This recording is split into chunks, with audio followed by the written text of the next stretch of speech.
Assalamualaikum warahmatullahi wabarakatuh. My name is Muhammad Nur Alibratka. My student number is 8324113 from class B. And today I will be explaining the procedure of English materials development, which there is four procedure: selecting and grading, designing, adapting, and evaluating. And today I will be explaining three main concepts and principles. First one is the relevant studies.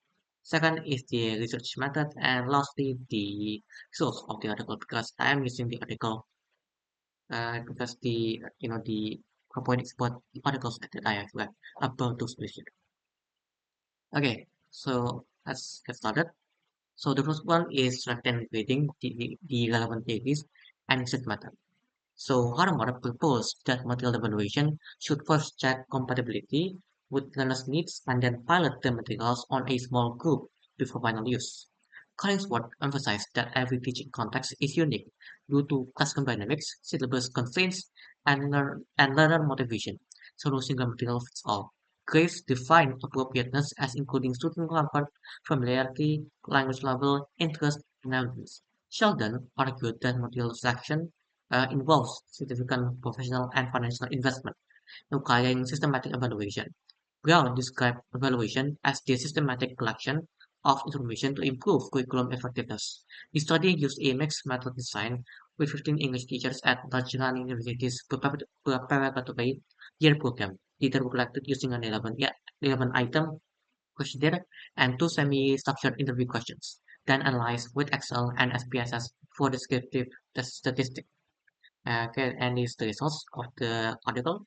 So the results showed that for 6.7% of teachers agreed the materials were not appropriately selected or graded according to learners' needs, and 40% found the lessons and exercise not useful for students. A total of 92% of respondents agreed that there were inconsistencies in the level 2 English materials. The main reason proper planning, incompatibility between students and materials, and no proper curriculum review committee. The study concluded that materials failed to cater to students' learning outcomes and recommended conducting needs analysis, ensuring compatibility, and using standard evaluation checklists. Okay, so the second one is designing is the relevant skills. So Tomlinson and Jolien and also Burico proposed a step-by-step course book writing process that includes needs analysis, design, development, and revision. The idea model by Gustafsson outlines 5 phases for material development, implementation, and evaluation. Shatriana Hamga developed a model of teaching the English that integrates listening, speaking, reading, writing, and independent practice. The PPP model, or presentation, practice, and production model, provides a clear structure with meaningful examples, varied practice activities, and real-world production, tasks such as role plays and discussions. Howard and Major argued that the design materials allow contextualization and avoid the one-size-fits-all problem of commercial text. Second one is the research method. The study used a research and development or R&D design based on the idea model.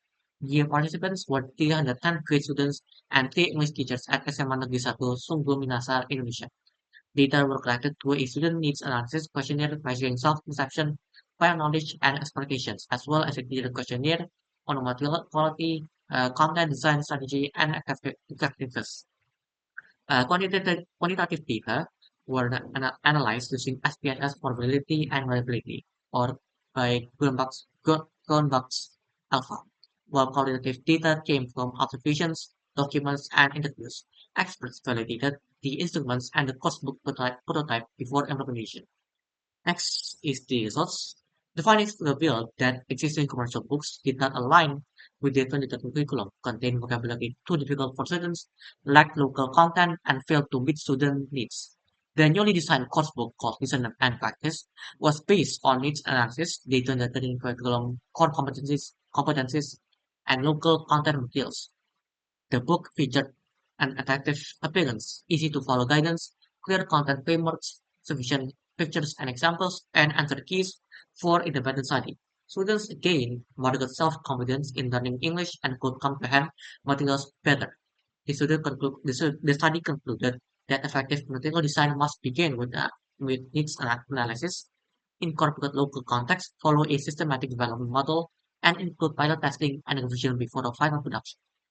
The third is adapting relevant theories and research methods. So Tomlinson, again from designing, defined materials adaptation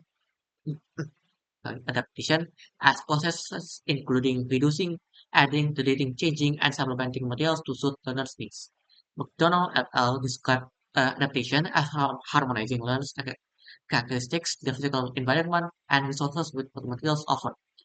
Malaya argued that no single resource fits all teachers and learners, so adaptation is essential when gaps exist between students' needs and learning outcomes. The study employed a qualitative descriptive case study design. The participant was one senior high school teacher in Banda Aceh, Indonesia, with over 10 years of experience. Data were collected through document analysis of teaching materials, 10 classroom operations, each 1.5 hours, and a semi-structured interview with 10 questions. Data analysis followed Google Jones framework for materials analysis and thematic analysis for observations and interview. Next is the results of adaptation. It most frequently added and modified materials by incorporating internet resources, local cultural topics such as Islamic vlogging and Chinese proverbs, and various media including videos and PowerPoints. It occasionally deleted overly difficult listening exercises, simplified complex instructions, and rearranged activity sequences to improve student engagement. The adapted materials support the students' learning by catering to visual, auditory, and kinesthetic learning styles, providing rich language inputs from multiple sources and focusing on meaningful communication in 88.57% of text from tests. Students express their own thoughts in 57% of activities and engage in negotiation and decision making in 48.57% of tasks. However, remaining challenges included students not being given chances to express feelings about topics, excessive reliance on first language, and some materials appealing mainly to male students. The study concluded that adaptation fosters meaningful learning when culturally relevant themes and varied activities are integrated, and teacher training should focus on effective adaptation and strategies. And lastly, evaluating the relevant studies and research method. So, Kilikaya proposed a framework of 18 issues across 6 domains for evaluating the pedagogical value of cultural content in textbooks, including delivery guidelines, cultural representation, sufficient sufficiency of information, tasks and exercises, illustrations, and cultural characters. Cortese and Jean identified three sources of culture and materials: source culture, modern's own, target culture, native English speaker cultures, and international culture or world cultures. Foreman argued that textbooks should provide practical teaching guidelines because culture is complex and difficult to teach. The study employed a mixed method design with 68 Indonesian EFL teachers from 68 public senior high schools. Data were collected using an online questionnaire based on Kinakaya's framework and semi-structured interviews with 6 teachers. Quantitative data were analyzed using descriptive statistics, means and standard deviations, and interview data were analyzed thematically to support the findings and validate the results. The textbook scored low in most domains, indicating it was not designed for culture-based language learning despite being Indonesia-centric. The mean for delivery guidelines was 2.16 or low, meaning no instructions existed on how to teach cultural aspects, so teachers avoided teaching culture. So, Indonesian culture representation scored 3.85 or high, but native English speaker cultures 1.87 and world cultures 1.83 scored very low, showing a severe lack of international content. Sufficiency of cultural information scored 2.14 or low, tasks and exercises scored 2.53 or low. Illustrations were not self-explanatory and characters were homogeneous, representing only popular local societies. Teachers recommended adding more Indonesian histories and stories, including world and native English speaker cultures, using realistic pictures, providing clear teaching guidelines, and designing more engaging cultural tasks. The study concluded that textbook revision is urgently needed, and teachers should supplement with external materials such as internet resources, videos, songs, and games. And okay, I think that is all for today. Thank you very much for listening. Wassalamualaikum warahmatullahi wabarakatuh.